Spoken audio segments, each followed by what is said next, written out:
Olá, meus amigos! Continuando a nossa videoaula de poderes administrativos. Demos uma paradinha para um café, é muito importante essa paradinha. Tá? Essa paradinha, você tem que aproveitar essa paradinha para dar uma respirada, tomar um café, um toalete. Tá? Por que ela é importante? Porque ela quebra a fadiga.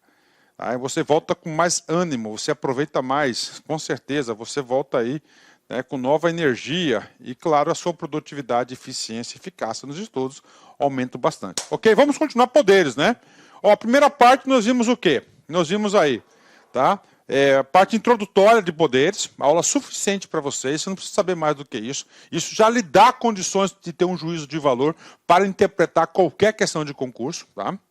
Vimos, né, o poder vinculado, vimos o poder discricionário, vimos também o poder hierárquico, ok, né? Essa é a primeira parte. Essa segunda parte, nós iremos estudar dois poderes apenas.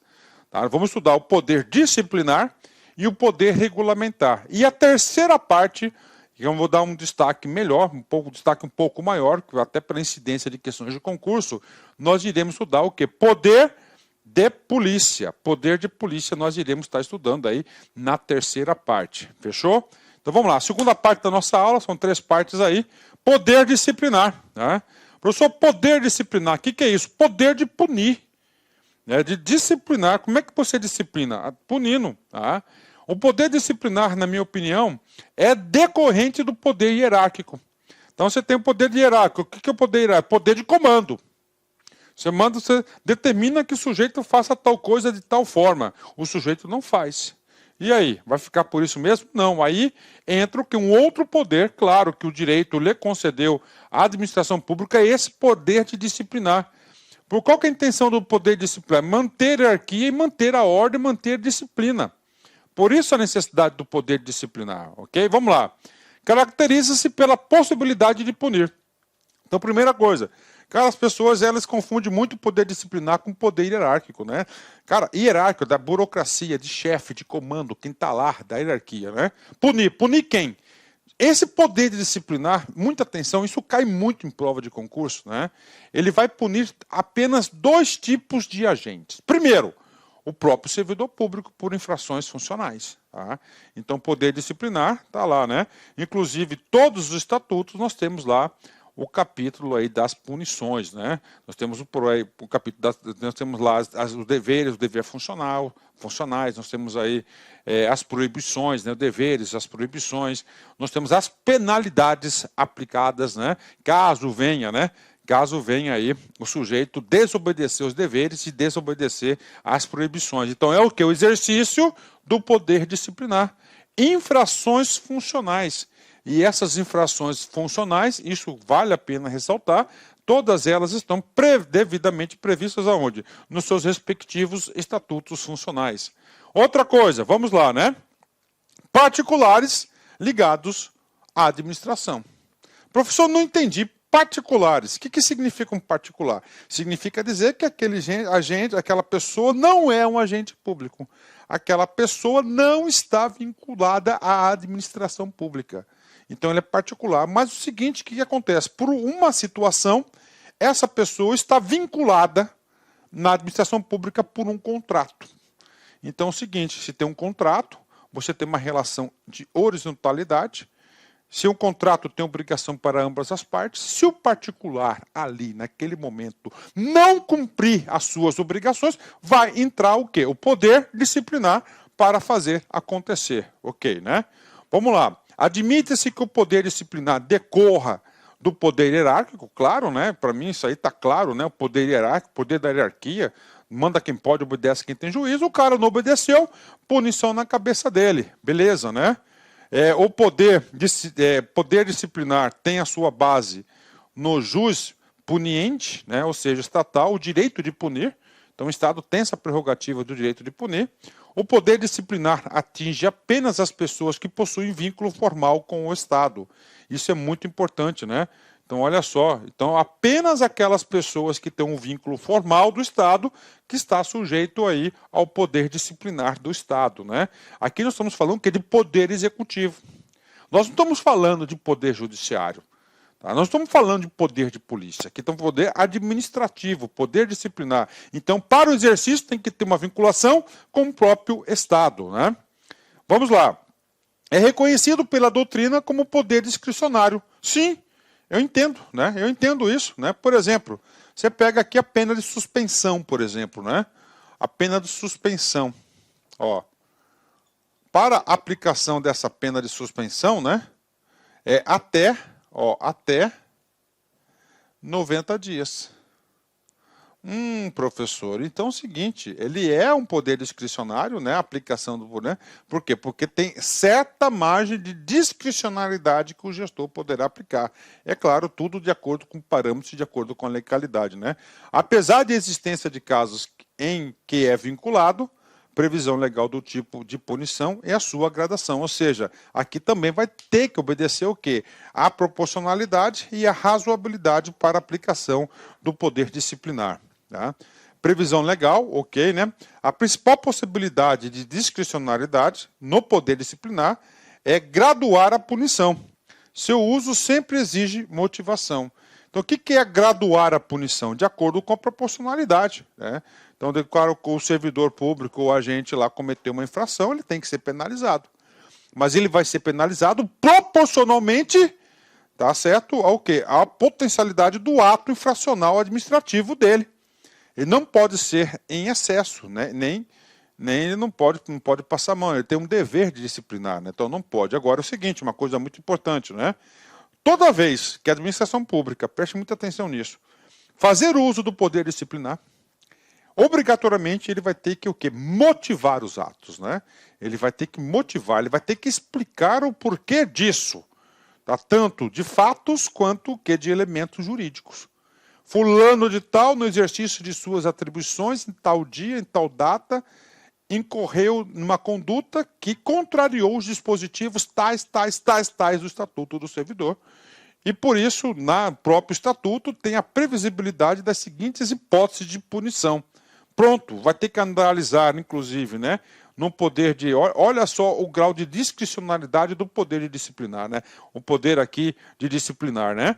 Por exemplo, no próprio Estatuto, né, ele fala o seguinte, que as penalidades, né, elas serão graduadas, né?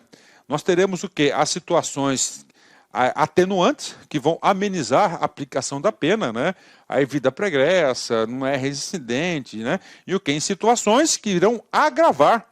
Então, as situações que vão atenuar ou agravar é o quê? É uma exemplificação o quê? Da proporcionalidade, da razoabilidade, da motivação da aplicação da pena. Então, todos os atos no exercício do poder disciplinar, eles necessitam de motivação, né?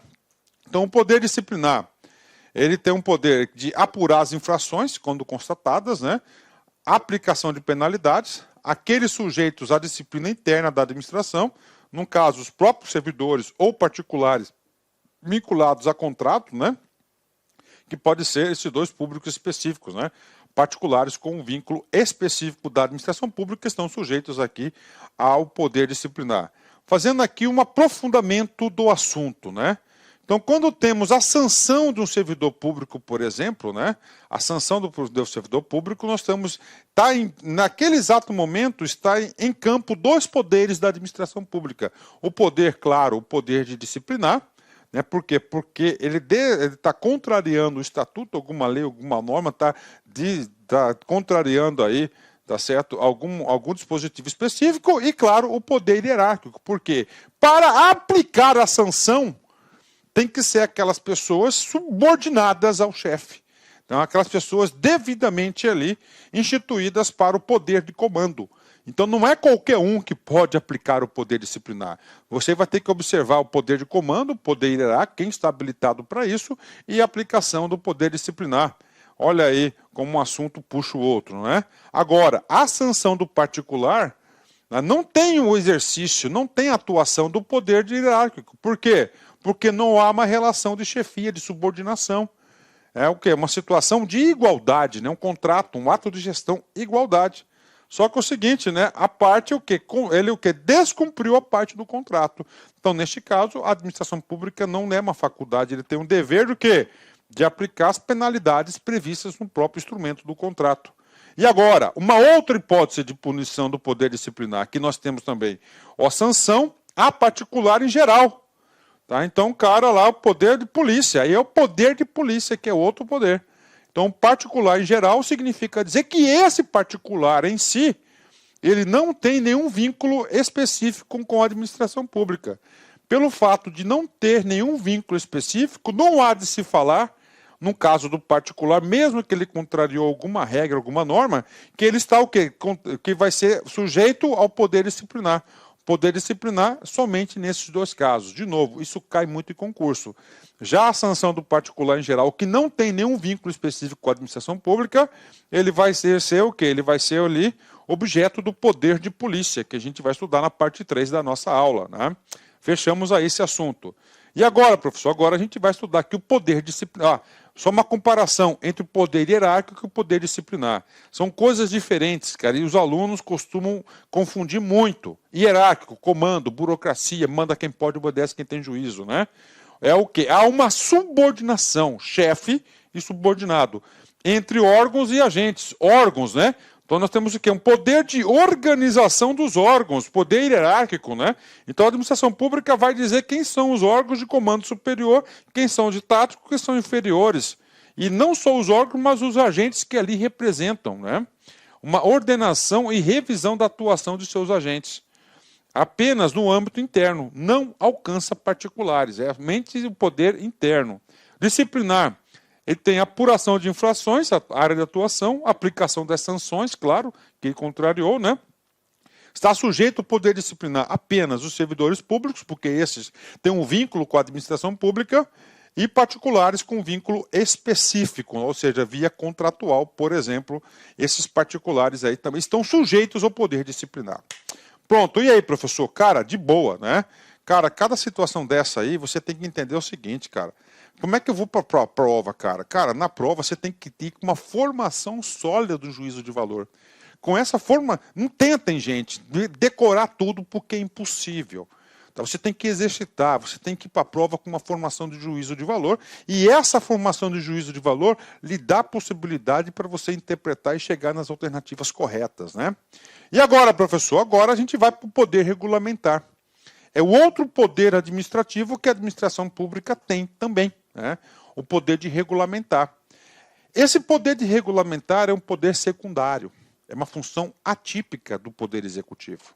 Professor, por que atípica, gente? Porque a função típica de editar leis, né, de regulamentação, cabe o quê? Ao povo, ao Congresso Nacional, ao Poder Legislativo. Só que acontece o seguinte, né? Durante o exercício da administração pública, e até para a aplicação das próprias leis, né, há necessidade de quê? De normas subsidiárias, normas aqui secundárias, complementares às leis maiores. Então, esse poder regulamentar é o quê? É uma prerrogativa da administração para editar atos regulamentares e complementares às leis. Gente, de novo, ó, regulamentares e complementares às leis. Por quê? Porque essa lei aqui, obrigatoriamente, ela vai ter que ser editada, produzida pelo Poder Legislativo. Poder Legislativo. Fechou? 10, né? A lei nem sempre é autoexecutável. Sim, ela tem contida seus efeitos, né? Ela tem eficácia contida, né? Por que ela não é autoexecutável? Porque necessita de regulamentação. Normalmente, ó.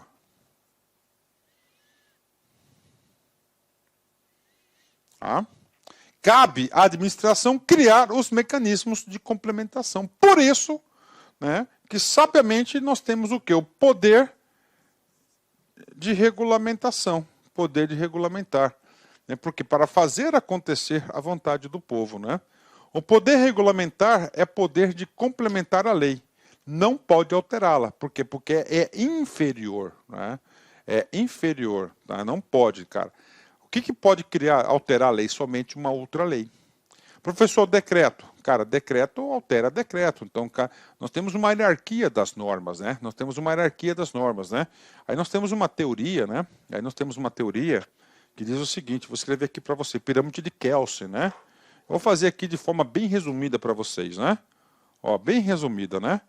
Ó, então nós temos a pirâmide. No topo aqui, ó, nós temos o quê? A Constituição da República Federativa, né? Constituição da República Federativa do Brasil. Aí nós temos leis complementares, né? E nós temos as leis ordinárias, ok? Então aqui, ó, fechou, né? Aí nós temos aqui, ó, depois das leis, né? Ó, aqui, ó, já é o que? Atuação do Poder Legislativo, né? E o que mais aqui? Nós temos os decretos, ó. Temos uma hierarquia, né? Ou seja, né? Um decreto não pode alterar uma lei. Tá? Não pode, decreto. Ó. Depois decreto, temos as instruções normativas, ó. Regulamentos. Nós temos o quê? Uma hierarquia que tem que ser dada, né? Então não pode. Então, o que nós estamos dizendo aqui? Ó, o poder de regulamentação é esse aqui. Por quê?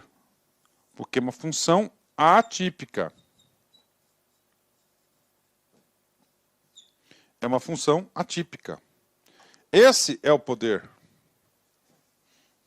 Tá? Esse é o poder.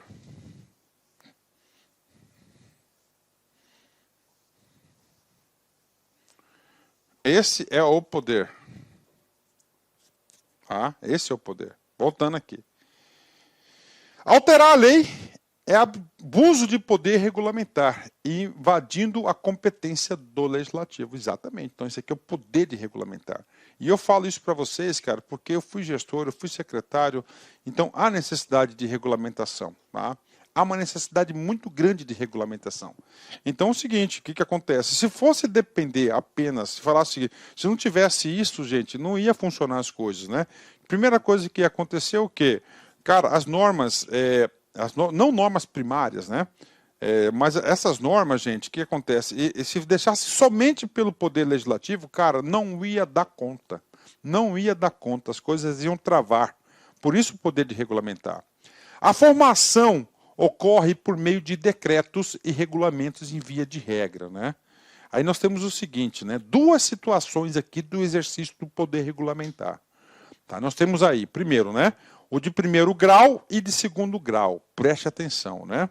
Primeiro grau, tá? Com base especificamente no artigo 84, inciso 4 da Constituição. O artigo 84 da Constituição é um artigo importantíssimo que trata do quê? Das atribuições do presidente da República.